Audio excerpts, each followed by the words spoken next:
하나님의 의의 나라라는 제목으로 여러분과 은혜를 나눌 건데요. 의의 나라 표현이 어려워요. 그래서 여러분이 특별히 좀 집중을 잘 하셔야 해요.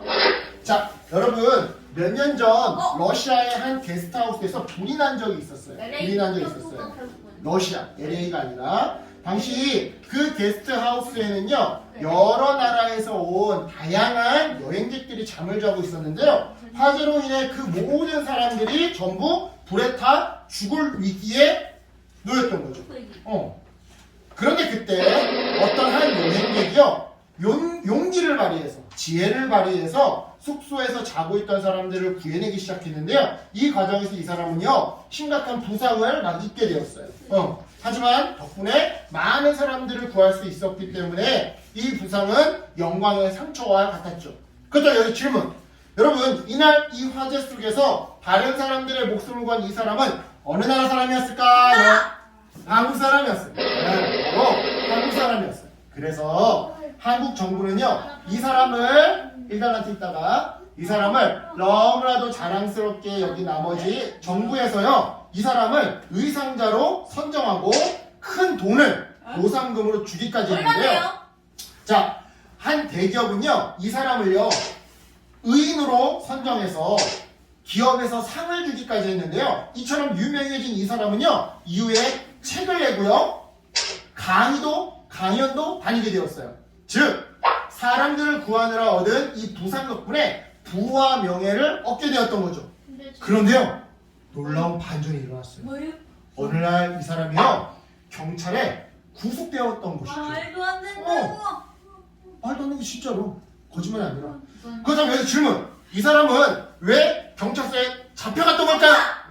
목사님이 영상을 준비했어요. 왜? 이 영상을 통해서 이 사람이 실제로 뭘 잘못했는지 이거 거짓말이 아니거든요. 목사님이 설교하려고 여러분한테 지어낸 이야기를 하는 게 아니라 이거 실제 있었던 사건이거든요. 그래서 목사님이 실제 뉴스 영상을 가지고 왔어요. 우리 한번 뉴스 영상을 통해 확인해 볼게요. 몇 년 전 러시아의 한 게스트하우스에서 불이 나자 일행들을 구하고 뒤늦게 탈출해 크게 다쳤다는 한국인 여행객이 있었습니다. 정부로부터 의인으로 인정받기까지 했는데 모두 거짓이라는 게 들통나 결국 구속됐습니다. 박재현 기자가 보도합니다. 러시아 바이카루스 인근의 게스트하우스에서 불이 나 우리나라에서 여행 온 4명이 다쳤습니다. 지난 2018년 1월 러시아 이르쿠츠크 아론섬의 게스트하우스에서 큰 불이 났습니다. 한국인 8명이 투숙했는데 2명이 중상을 입었습니다. 이 중 A씨는 다른 한국인들의 탈출을 도운 뒤 마지막으로 나오다 2층에서 뛰어내려 다친 것으로 알려졌습니다. A씨는 선행시민 표창장도 받았습니다. 겪었던 일로 책도 쓰고 강연도 여러 차례 했습니다. 1층에서 불이 나기 시작한 겁니다.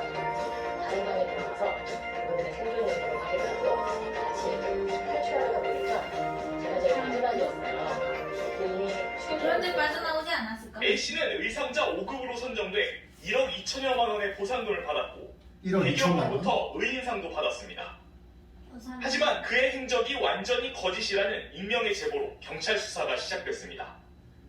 수사 결과 화재 당시 A씨는 술에 취해 자고 있었습니다.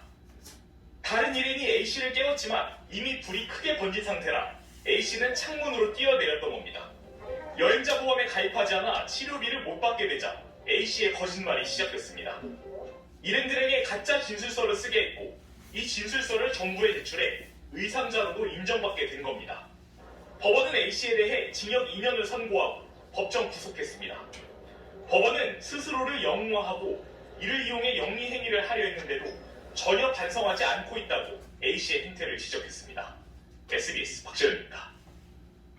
자, 영상을 봐서 알겠지만 이 사람은요 의인이 아니었어요.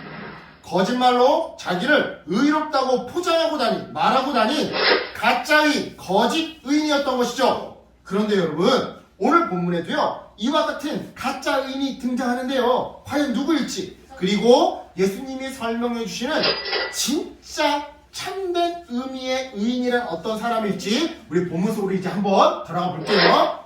자, 오늘 본문에는요 마치 일기와 같은 두 사람의 이야기가 등장하는데요. 먼저 우리 A씨의 이야기를 읽어보도록 할게요. 목사님 읽어볼게요. 제목, 세상에서 제일 의로운 사람. 나는 오늘도 정해진 시간에 기도하려고 예루살렘 성전에 오른다. 나의 직업은 바리새인이다. 나는 하루 종일 율법을 지키기 위해서 모든 노력을 다한다. 율법에서 먹지 말라고 하는 것은 대표적으로 돼지고기.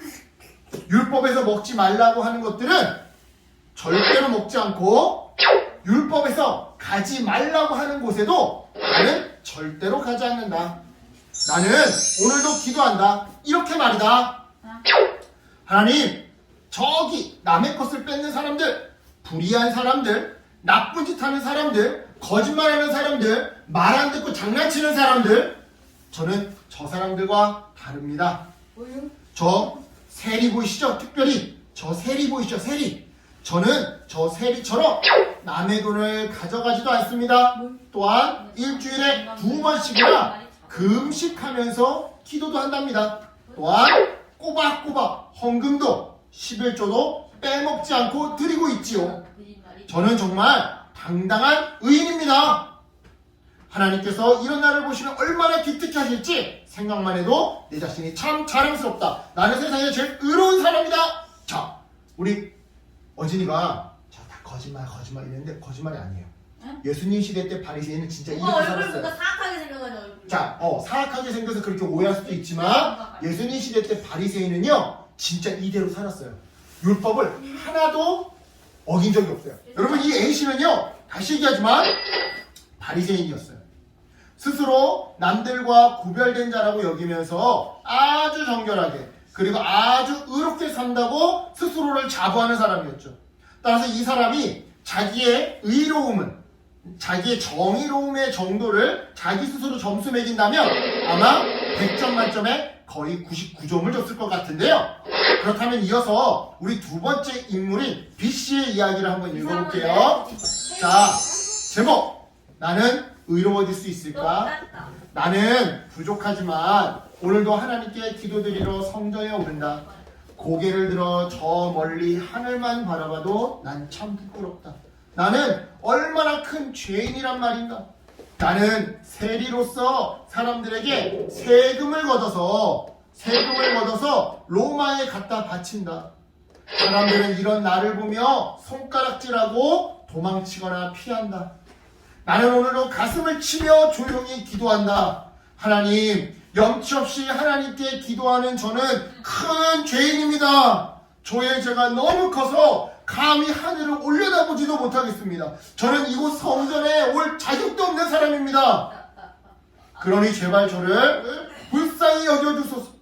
하나님 앞에서 늘 죄를 짓는 내 자신이 부끄럽고 너무 부끄럽다. 나 같은 죄인도 과연 의로워질 수 있을까? 여러분, 이 B씨는요 방금 목사님 얘기해서 여러분 들어서 알겠지만 그렇죠, 세리였어요. 세리는 세금을 걷어서 로마에 바치는 사람이었죠. 그러다 보니 세리는요 모든 이스라엘 백성에게 죄인이라 손가락질을 받았는데요. 자, 이렇게 이해하시면 돼요. 일제강점기 때 우리나라 사람들이 친일파한테 손가락질했던 거랑 똑같이 이해하면 되는 거예요. 왜냐? 예수님 당시 이스라엘은요 로마의 식민지 지배를 받고 있었거든요. 로마의 식민지 지배를 받고 있었거든요. 그런데 세리는요 그런 로마 편에 빌붙어서 살아가는 그런 사람이었어요. 그래서 B씨는요 마치 친일파와 같은 자기 자신을 죄인이라 여겼던 건데요, 동시에 스스로를 죄인이라 여겼기에 하나님 앞에 서는 것조차 부끄러워했던 거예요. 즉 여러분, 이 B씨가요 자기의 의로움의 정도를 자기 스스로 점수 매긴다면 아마 100점 만점에 거의 50점을 줬을 그런 상황이었던 거죠. 자, 여러분 어떻게 생각하세요?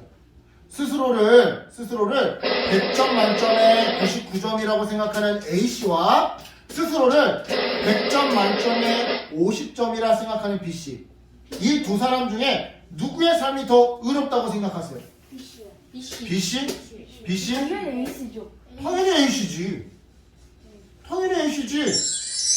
여러분, 그 전에 목사님이 이 두 사람 중 누가 더 의인인가를 여러분에게 질문한 이유는요, 하나님의 나라는 의로운 사람이 의인만 들어갈 수 있는 의의 나라이기 때문에 그래요. 그렇다면 다시 질문으로 돌아가서 이 두 사람 중에 과연 누가 의인일까요? 도대체 의로운 자란 어떤 사람을 의미하는 걸까요?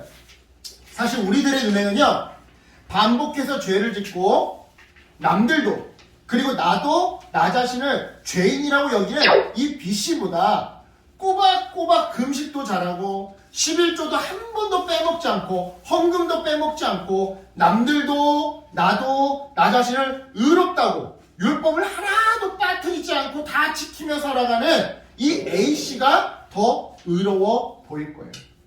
왜? 그죠? 하지만 오늘 본문에서 예수님은요, 우리 생각과 전혀 다른 말씀을 해주시는데요. 뭐라고 말씀하시느냐? 내가 너희에게 이르노니 이에 저 바리새인이 아니고 이 사람이, 그러니까 세리가 의롭다 하심을 받고 그의 집으로 내려갔느니라. 자, 여러분, 지금 예수님은요, 바리새인 A와 세리 B 중에 누가 더 의롭다고 말씀하시는가요? 세리 B가 바리새인 A보다 더 의롭다고 말씀하시는 거예요. 그렇다면 이렇게 말씀하시는 이유가 뭘까요? 질문 아니에요. 우리는요, 죄를 짓고 하나님께서 좋아하시는 행동을 반복해서 많이 하면 자연스럽게 의로워진다고 생각하곤 해요. 하지만 여러분, 그건 우리의 착각이에요. 착각. 왜냐? 의롭다 하면요, 우리 스스로 우리가 선한 일을 많이 해서 율법을 하나도 빠짐없이 다 지킨다고 해서 얻는 것이 아니거든요. 그렇게 해서 얻는 게 아니거든요. 의롭다 하면. 의롭다 하면 오직 하나님께서 인정해 주시는 것이거든요. 이런 맥락에서 하나님은요, 스스로를 높이기보다 나 잘났어, 나 율법 하나도 안 어겨, 나 헌금도 꼬박꼬박해, 기도도 엄청 잘해, 찬양도 되게 많이 알아, 이러면서 스스로를 높이기보다 스스로 겸손히 낮추며 진심으로 자기의 죄를 회개하는 사람. 내가 찬양은 비록 많이 알지만 내 마음에 교만함이 있어. 내가 앞에서 기도는 잘하지만 사실 마음속으로 누군가를 미워하고 있어. 내가 예배 생활은 빠지지 않고 열심히 드리고 있지만, 설교는 집중해 듣고 있지만 사실 내 마음속에는 투쟁심으로 가득해. 절대 지지 않을 거야, 이런 투쟁심으로 가득해. 이거를 내가 인정하는 거야. 하나님, 내가 예배를 잘 드리지만 내 마음속에 악한 게 너무 많아요. 하나님, 내가 헌금 빠지지 않고 하지만 내가 말 안 듣고 거짓말하고 욕하는 게 너무 많아요. 이런 걸 스스로 인정하고 회개하는 사람, 이런 사람을 의로운 자로 인정해 주세요. 따라서 여러분, 우리가 의로운 하나님 나라의 백성이 될 수 있는 유일한 방법은요, 하나님 앞에서 그리고 사람들 앞에서 겸손히 자기 자신을 낮추고 내 자신이 죄인임을 인정하며 회개하는 방법밖에 없는 것이죠.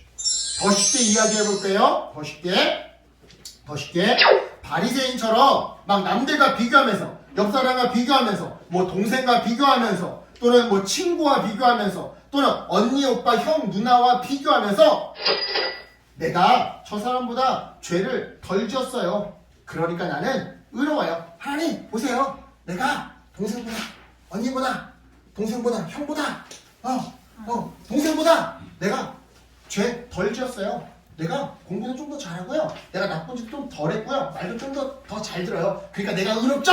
막 이렇게 이런 식으로 얘기하는 사람들, 이렇게 기도하는 사람은요, 하나님 나라의 백성이 될 수 없더라는 거예요.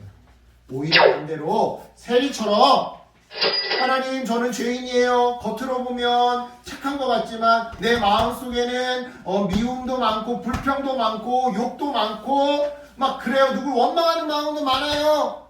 이런 나를 하나님 불쌍히 여겨주세요 라고 생각하고 기도하는 사람이 하나님 나라의 백성이 될 수 있다는 것이죠. 정유라? 그래서 예수님은요, 오늘 본문 마지막에 이렇게 말씀하셨던 건데요, 무릇 자기를 높이는 자는 낮아지고 자기를 낮추는 자는 높아지리라 하시니라. 맞아요, 여러분.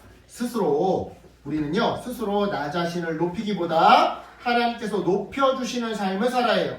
다른 말로 사람들과의 관계 속에서 스스로 나 자신이 옳다고, 내가 옳아, 내가 잘못한 거 없어, 내 기준이 정답이야, 엄마 아빠 다 틀렸어, 요즘 우리 아이들은 달라, 요즘 우리들은 달라, 내가 기준이에요, 내가 보통이에요, 막 이러면서 나는 잘못한 게 없어요, 그렇게 스스로를 높이기보다 아니에요, 내가 잘못했어요, 그러니 미안해요, 나를 용서해 주세요. 이렇게 나 자신을 낮추는 삶을 살아야 한다는 것이죠. 왜냐? 이렇게 살아갈 때 하나님께서 우리를 의의 나라로 인도해 주시거든요. 따라서 여러분, 이것을 기억하며 하나님 앞에서 사람들 앞에서 늘 겸손히 살아가는 우리 어린이들이 되었으면 좋겠어요. 내가 옳다고 주장하기보다 네가 옳다고 인정해주는 겸손한 사람이 되었으면 좋겠어요. 내 기준, 내 방식에 맞추라고 하기보다 너의 기준, 너의 방식에 맞춰주는 겸손한 사람이 되었으면 좋겠어요. 네가 먼저 사과하고 네가 먼저 나한테 용서를 구해! 라고 말하기보다 내가 먼저 사과하고 내가 먼저 용서를 구하는 겸손한 사람이 되었으면 좋겠어요. 왜요? 그것이 바로 의로운 하나님 나라의 의로운 백성이 살아가는 방식인 거니까요. 간단히 얘기하면 이런 거예요. 여러분, 지는 게 이기는 거예요. 교회에서는. 믿는 사람은 지는 게 이기는 거예요. 목사님 와이프랑 막 싸웠어. 내가 이길 거야. 내 뜻대로 해.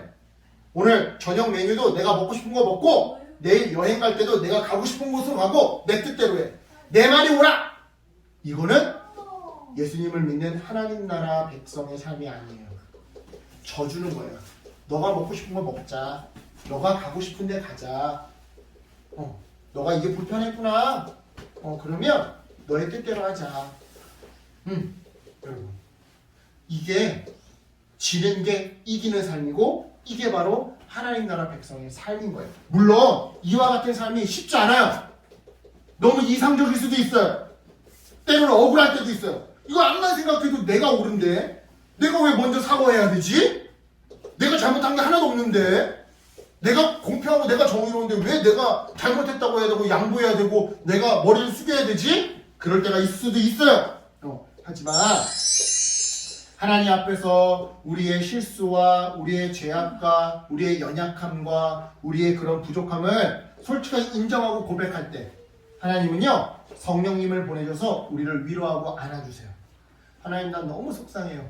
기왕 져줄 거 속 시원하게 져주면 좋은데 막 아직도 억울해요. 막 이 억울한 마음 때문에 저 친구한테 쥐어받고 싶어요. 때려주고 싶어요. 하나님, 이런 내 마음 만져주세요 할 때 성령님이 우리의 마음을 만져주시더라 이거예요. 위로해 주시더라 이거예요. 나중에 더 좋은 것으로 갚아주시더라 이 말이에요. 그러니까 여러분, 성령님의 위로에 힘입어서 자기를 겸손히 낮추고 하나님 나라의 그 의를 구하는 어린이가 되기를 예수님의 이름으로 축복합니다. 아멘. 기도할게요.